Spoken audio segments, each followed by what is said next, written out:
Okay, this is Keith Boggs of Stonebriar Property Inspections, and this is the inspection debrief for 1840 Remington. First picture you see here is just a picture of the front of the house.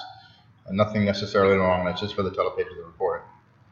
Overall, the roof looked great. I have a video of the roof, so I'm going to show you that video here in a second. Only thing I saw is a little damage to this shingle right here a little bit, and it's at the back of the, right back here at the roof cover. Just one little damaged shingle. Everything else looks fine. Okay. This is the video. Some people are always asking about the roof, so I started taking videos. So this is me just walking around videoing the roof, so you can kind of see what I see.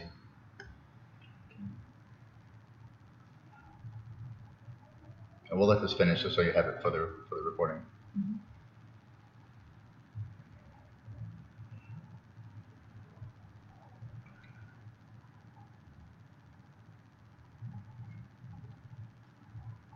It's a decent quality shingle, should last you a long time, providing we don't have a really bad storm. Okay. 15, 20 years. Okay.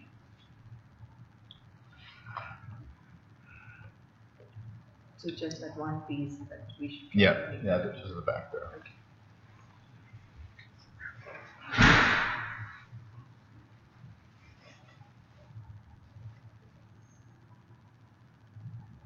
It's almost done.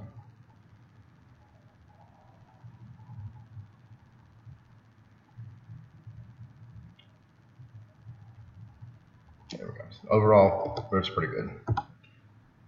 This is a video. Oops, too far. Go on. This is a little video of your water meter. This little star right there is called a low flow indicator. So one of the first things I do is look for supply leaks. And so if anything under pressure will show up on this, this will spin around. Okay. So the more water flowing, the faster it spins. So if everything in the house is off, it should sit completely still. Okay. So I stare at that for a couple minutes, and then I take a video. So if you think you have a leak before you call a plumber, you just go up to the meter and just sit there and stare at that, make sure everything's off in the house. Just sit there and stare at that for a minute or two and see if it's slowly moving around. If it's fast, then it's a problem. But even if it's just slowly moving, then there's a supply leak somewhere. Okay. That's a better picture. Is this like this? Like the water is always like? Yeah, that should drain. No, it should drain out there within 2 or 3 days. See how it's sitting completely still. So that's what we wanted to do. Okay. We'll just let this finish so we got it for the recording.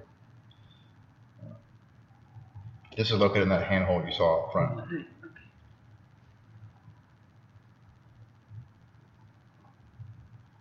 It's very sensitive. It's just barely dripping. It'll slowly be moving. Okay. This is the water pressure to the house. So the range for the water pressure is 40 to 80. Okay.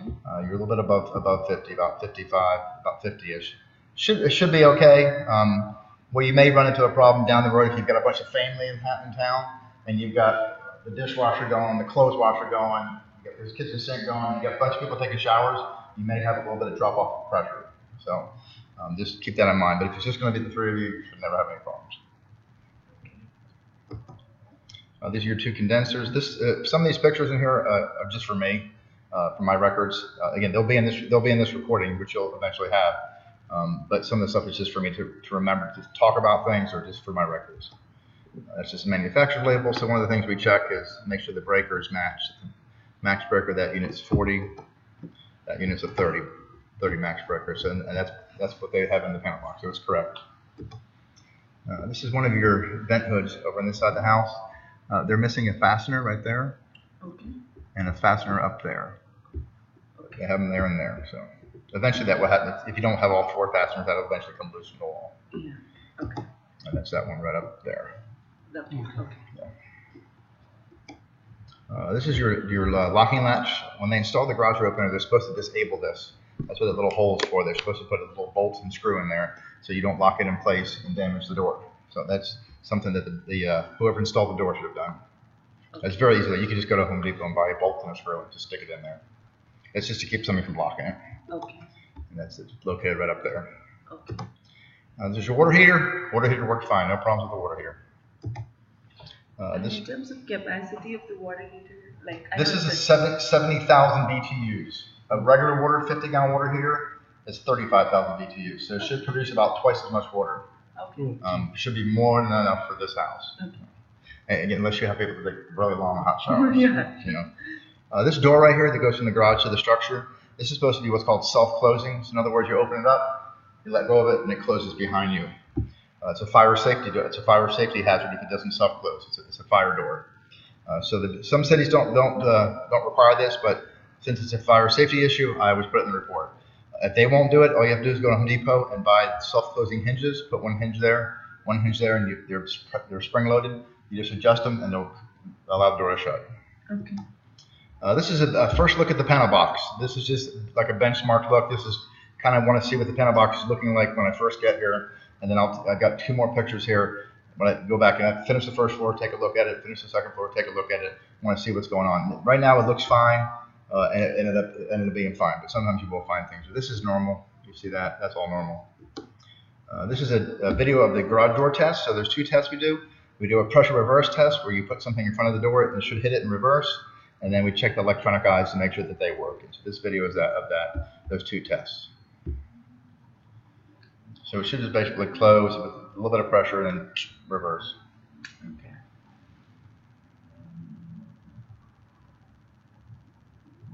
Hit it and then reverse. Now it did sound the door when it was opening and closing. I guess I thought I had audio on here. I was talking. It kind of sounds like it's binding. Okay. A little bit when it's opening. Usually there's video, there's audio on here. I don't know why it's not. Oh, I have it turned off. That's why.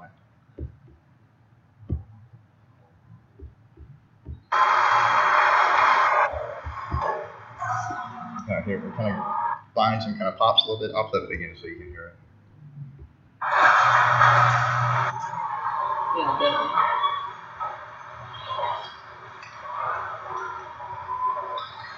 You'll hear it now like that.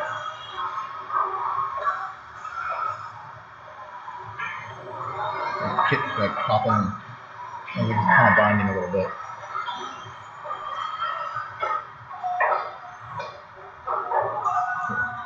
The door seems to be binding in its tracks. And then this is a electronic eye. I'm going to put my foot in front of there and make sure it reverses, which it did. So probably just a minor adjustment, some lubrication to be fine. Also, if you lubricate, it's going to be a lot quieter. Mm-hmm. This is just for my records. You have 9 zones in your sprinkler system, and it tests all of them, and they all work fine. Okay. Okay, so this is when I first got here. I had the air conditioning going. I started taking readings at the registers to see how the air conditioning is kind of performing. Some inspectors, they only do it here. I do it here and up at the unit. You really need to do it at the unit. That's more accurate. But this is a way of kind of getting out of what may be going on up there. And so right away, I knew there was a problem. So the air conditioning and the heat for the second floor unit, and these that bedroom up there and that bathroom are connected to that upstairs.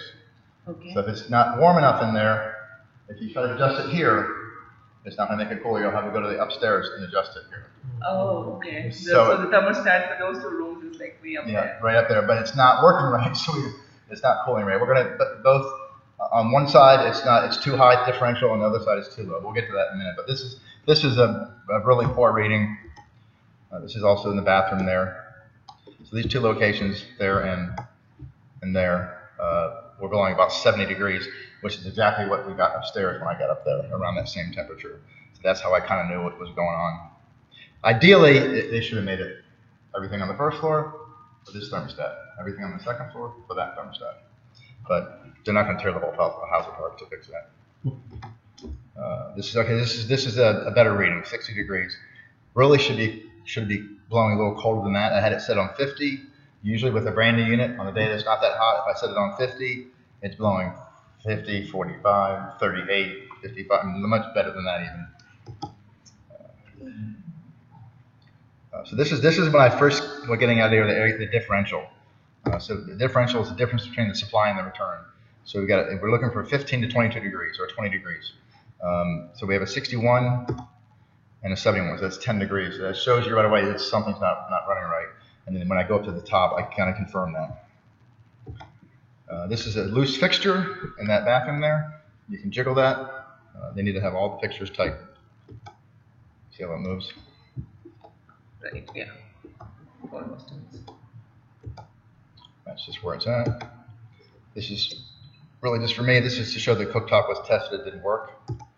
This is the microwave, and then that's for me. This is the oven, set to 350.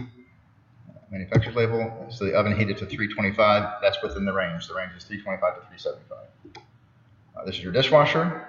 And this is me testing the dishwasher to make sure that it's heating properly. And it's about 110 degrees. It should get to 120, but it probably did get there eventually. So that was working right. That's just the manufacturer's label. This is the kitchen fixture, is also very loose. Okay.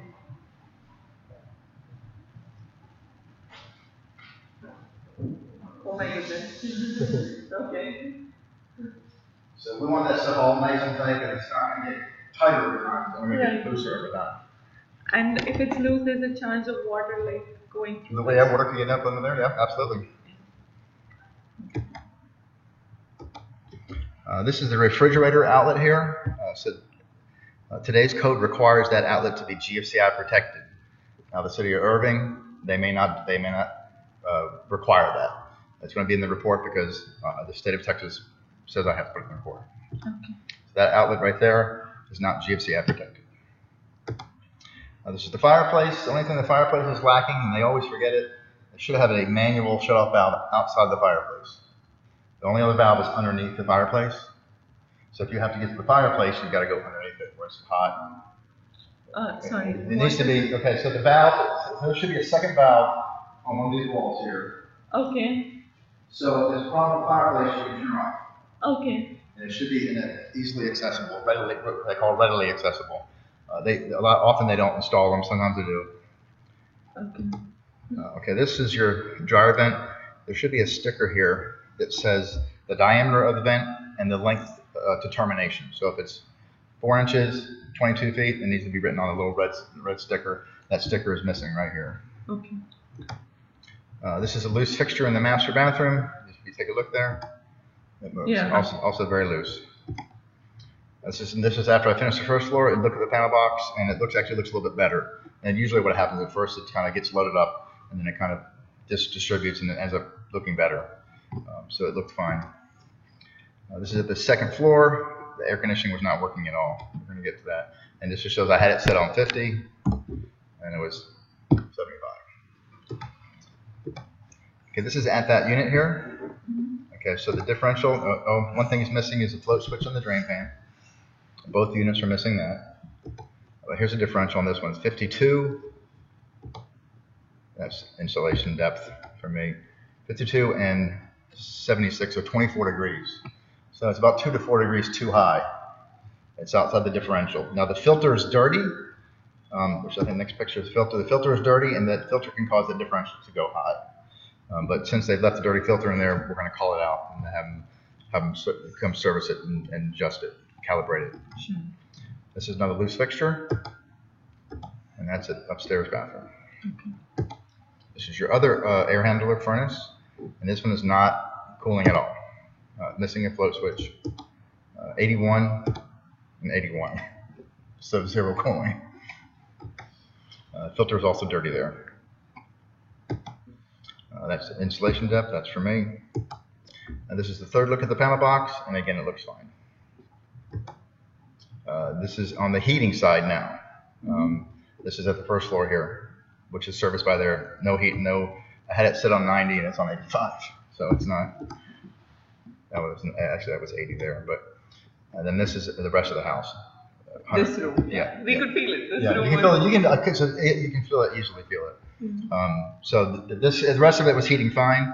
Those weren't heating good because up there. It's 110. That's a good heat. That's good heating. And then this is upstairs, 82. 82. Just not heating. Not heating at all. So air conditioning, second floor, not heating or cooling at all. And that's it. Okay. That's good. So Actually, this is all pretty good, actually. So probably to you it seems like a lot of things, but it's not. This is a pretty good house. thank you. Yeah. That makes us feel better. Yeah, I've had as many as 60 items in a brand new house before. Oh, okay. So you're not doing bad here at all. All right, let's stop this.